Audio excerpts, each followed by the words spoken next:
would say there are basically two ways in which disparities and inequalities show up in cities. One is the reflection of the inequalities that exist in the country per se.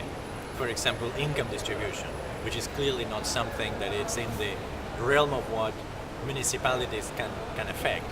But then there is a second one which municipalities can affect, which is the distribution of services, especially the services for which the municipalities are in charge, the distribution geographically of those services. And here we're talking about a whole range of things, including the design of the policies in terms of distribution of police personnel to ensure there is safety equally all over the city, parks for recreation, schools, clinics,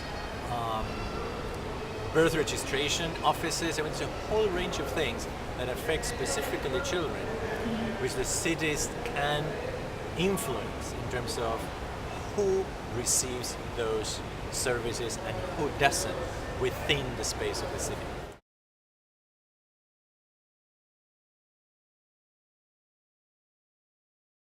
I would like to focus in the issue of participation and child participation in one very, very important realm, which is not usually the one that we think of when we think of child participation. Because we do, and we have, and you asked for two examples, I'm going to tell you about this one first. We do have a lot of very successful experiences with children, even very young children who cannot even read or write, but with their drawings can help in the design of playgrounds and squares. But that we're kind of, okay, that's nice because children, are dealing with child issues, so they know best. But the second one that I want to mention is child participation in budget design and allocation.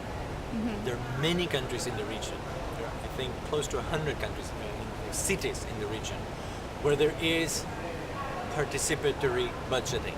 Now, this is mainly adults, men and women, participating in deciding on how to allocate a part of the budget. Usually it's part of the investment budget. A certain percentage is set aside, and its allocation is decided through people that either vote specifically on that or through meetings where people set up priorities for investment.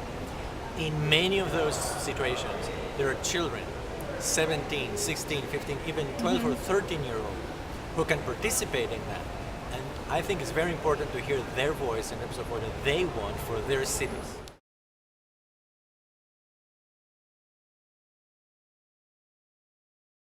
Well, I think there are many areas of work. The most important thing is this is not a blanket or fit-all solution. The countries in Latin America and the Caribbean institutionally vary a lot in terms of what are the responsibilities which pertain to the cities themselves. But in most countries in the region, for example, some element of education, usually primary education, is the responsibility of the city. So ensuring the quality, ensuring that schools are staffed with appropriate teachers and that schools are distributed equally throughout the city is very, very important.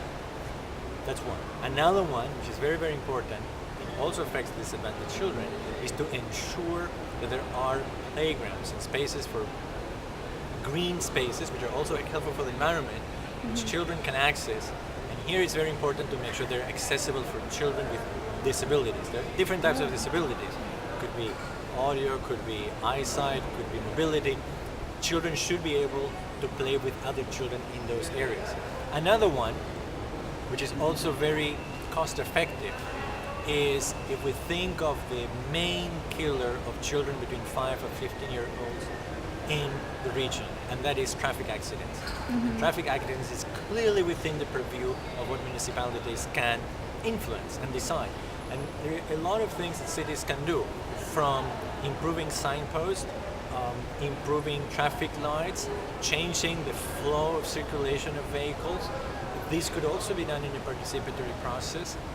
Maybe having some sort of lockdown on transit movement around cities during peak areas. So all of these things can be done immediately at no cost, and they would save a lot of lives.